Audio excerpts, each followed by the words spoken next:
il n'est question que du retour de Nicolas Sarkozy. Ce retour serait un non-retour, cette présence serait une forme d'absence. Toujours est-il qu'il est là et qu'il est en réalité omniprésent. Mais s'imaginer que la solution se trouve là, c'est refuser de comprendre la leçon des événements de toutes ces dernières années.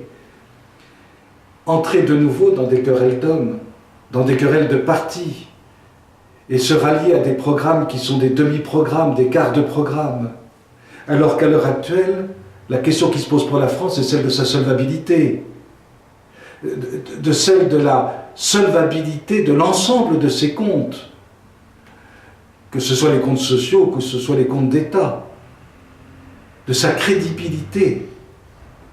Or, sur ce plan-là, ce ne sont pas quelques petites phrases, ce n'est pas quelques petits plans d'aménagement qui changeront les choses.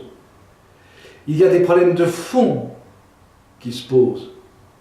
L'Europe, la zone euro, l'euro même, l'Allemagne, et la situation effroyable des pays du Sud, en dépit de tout ce qu'on en raconte, que ce soit le Portugal, que ce soit la Grèce qui n'est pas sortie de la crise, loin de là, que ce soit Chypre, que ce soit l'Espagne, demain l'Italie et après-demain la France. Très vite, la France, tout le monde le sait.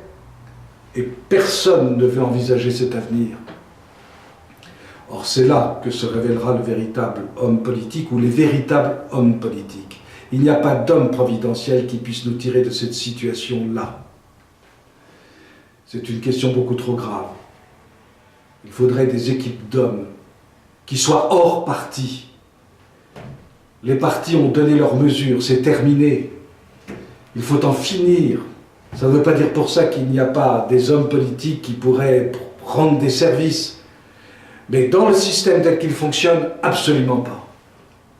Chacun a compris que la France n'était plus représentée, qu'elle était très mal gouvernée, et que les questions sur lesquelles elle va buter sont d'abord extrêmement proches, et ensuite extrêmement graves, et qu'il n'y a rien, mais rien dans le système qui puisse permettre de les dominer.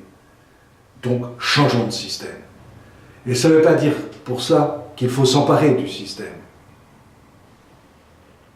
Ce qui va se passer, ce qui est plus que probable, c'est que dans une défaillance générale qui commence à être prévue maintenant par les meilleurs esprits, les hommes aux commandes révéleront leur particulière incompétence et surtout leur lâcheté. Et c'est à ce moment-là qu'il faudra changer les choses, changer les hommes, changer les équipes et faire la véritable réforme qui s'impose.